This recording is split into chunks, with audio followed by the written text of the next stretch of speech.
Welcome to our continuing series, Questions and Answers for a World in Crisis. We continue today with Mother's Words on Sri Aurobindo, Part 4.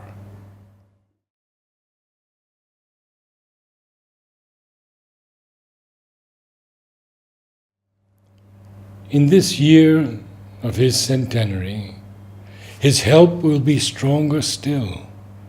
It is up to us to be more open and to know how to take advantage of it. The future is for those who have the soul of a hero. The stronger and more sincere our faith, the more powerful and effective will be the help received. 2nd January 1972. Sri Aurobindo came upon the earth to announce the manifestation of the supramental world. And not merely did he announce this manifestation, but embodied it also in part the supramental force, and showed by example what one must do to prepare oneself for manifesting it. The best thing we can do is to study all that he has told us and endeavor to follow his example and prepare ourselves for the new manifestation.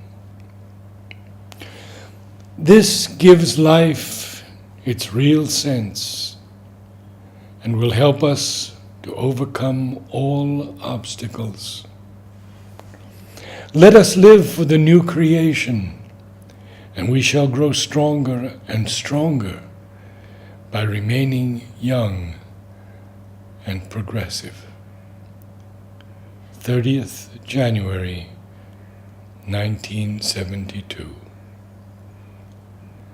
This year, let us offer all the activities of our body in consecration to Sri Aurobindo.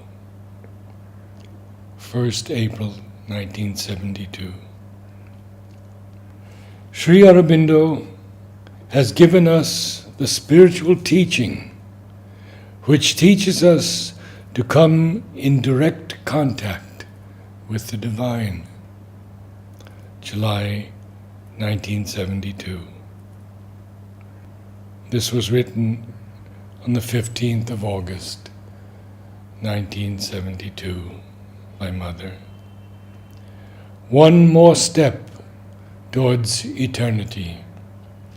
Sri Aurobindo's message is an immortal sunlight radiating over the future. Sri Aurobindo came on earth from the Supreme to announce the manifestation of a new race and the new world, the supramental. Let us prepare for it in all sincerity and eagerness. 15 August 1972. Man is the creation of yesterday. Sri Aurobindo came to announce the creation of tomorrow, the coming of the supramental being. 15 August 1972.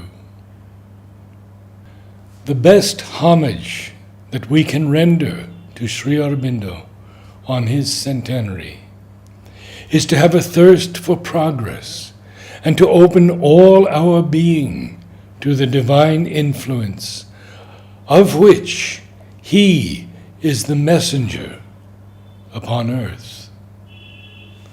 15 August 1972. Sri Aurobindo shows us the way towards the glorious future. August 1972. The best homage we can pay to Sri Aurobindo is to prepare for the supramental transformation. 5th December 1972. The significance of August 15th This evening, instead of answering questions, I would like us to meditate on the remembrance of Sri Aurobindo, on the way to keep it alive in us, and on the gratitude we owe him for all that he has done and is still doing in his ever-luminous, living, and active consciousness for this great realization, which he came not only to announce to the earth, but also to realize, and which he continues to realize. Tomorrow is the anniversary of his birth, an eternal birth in the history of the universe. 14 August 1957. Mother says, "Today I received a question about a phrase I used on the 14th of August, the eve of Sri Aurobindo's birthday. The question is about the phrase in which I spoke of the birth of Sri Aurobindo. It was on the eve of his birthday, and I called it an eternal birth. I am asked what I meant by eternal.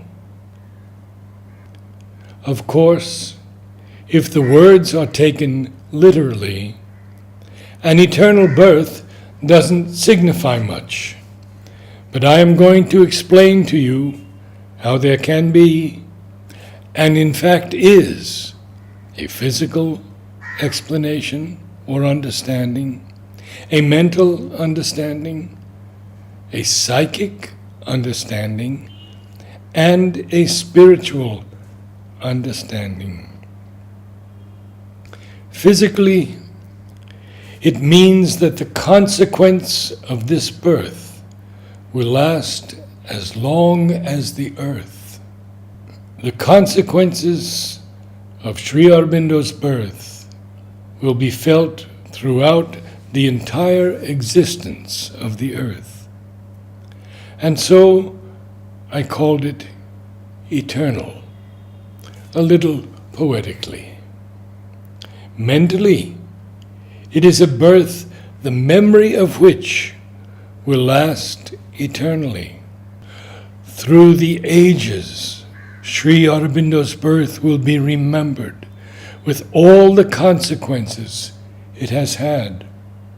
Psychically, it is a birth which will recur eternally from age to age in the history of the universe. This birth is a manifestation which takes place periodically from age to age in the history of the earth. That is, the birth itself is renewed, repeated, reproduced, bringing every time perhaps something more complete and more perfect.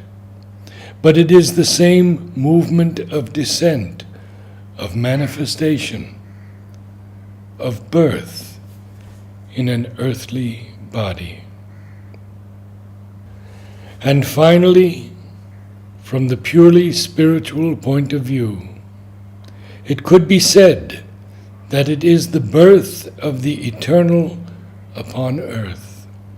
For each time the avatar takes a physical form, it is the birth of the eternal himself on earth. All that contained in two words: eternal birth.